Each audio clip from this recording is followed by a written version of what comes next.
Good morning students. हम lesson number पहला पढ़ रहे थे। हमारा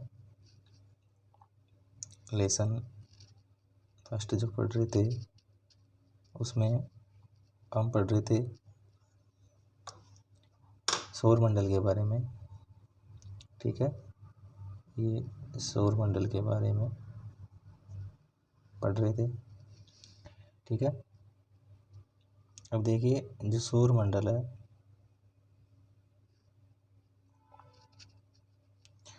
जो सौर मंडल है, इस सौर मंडल के बारे में मैंने देखा था कि जो सूर्य होता है, ये सूर्य सौर मंडल का मुखिया होता है। ठीक है, इसके बाद में देखा था हमने ग्रहों की संख्या। ग्रहों की संख्या बताई थी मैंने आपको 8। ग्रहों की संख्या कितनी होती है? 8 होती है, जिनमें सबसे पहला ग्रह अपना था बुध, दूसरा शुक्र, तीसरा पृथ्वी, चौथा मंगल। ठीक है, इसके 5वें नंबर 5 पे है बृहस्पति, नंबर 6 पे है शनि, नंबर 7 पे अरुण और नंबर 8 पे है वरुण। ये टोटल ग्रह हो गए अपने 8। ठीक है, पहले ग्रहों की संख्या 9 मानी जाती थी, लेकिन 2006 में जो भूगोलवेता थे, खगोल शास्त्री थे, उन्होंने चर्चा करके और एक सम्मेलन हुआ था चीन में, जहाँ पे जो प्लूटो था, ये जो प्लूटो था, इस प्लूटो को ग्रहों की संख्या से हटा दिया गया। ठीक है, अब इसके बाद में देखिए हम बात करेंगे आज कि अब देखो आसमान में तो कई सारे खगोलीय पिंड होते हैं, कई सारे खगोलीय पिंड होते हैं। ठीक है, अब हम बात करते हैं भाई, जो तारे होते हैं ये असंख्य होते हैं, असंख्य तारे होते हैं आसमान में, असंख्य तारे होते हैं। अब ये जो तारे होते हैं, ये तारे केवल हमें रात में ही दिखाई देते हैं, रात में ही दिखते हैं, दिन में इनका प्रकाश हमें महसूस ही नहीं होता। इसका मतलब ये है कि भाई जो तारे हैं, ये तारे क्या रात में ही होते हैं, दिन में गायब हो जाते हैं? ऐसा बिल्कुल भी नहीं है।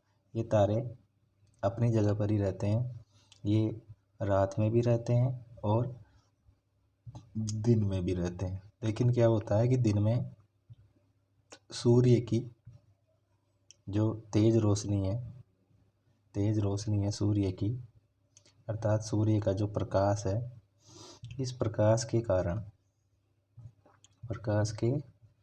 कारण ये हमको दिन में दिखाई नहीं देते। ठीक है, तो रात में जो असंख्य तारे हैं जो आसमान में चमकते हैं, असंख्य जो तारे हैं वो आसमान में चमकते हैं, वो दिन में क्यों नहीं दिखाई देते? तो उसका जो कारण है, दिन में क्यों नहीं दिखाई देते, तो उसका जो कारण है वो है सूर्य का प्रकाश, अर्थात सूर्य के प्रकाश के कारण। सूर्य का जो प्रकाश होता है, उस प्रकाश के कारण वो हमें दिन में दिखाई नहीं देते। अब देखिए चंद्रमा की जो स्थिति होती है वो एक समान नहीं होती। चंद्रमा की जो आकृति है वो एक समान नहीं होती। उसकी जो आकृति है वो आकृति क्या होती है? घटती और बढ़ती रहती है। कभी तो हमको ऐसा दिखाई देता है कि चंद्रमा पूरा है, और कभी बिल्कुल ही गायब हो जाता है।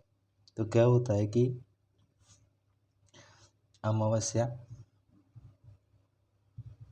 से पूर्णिमा तक,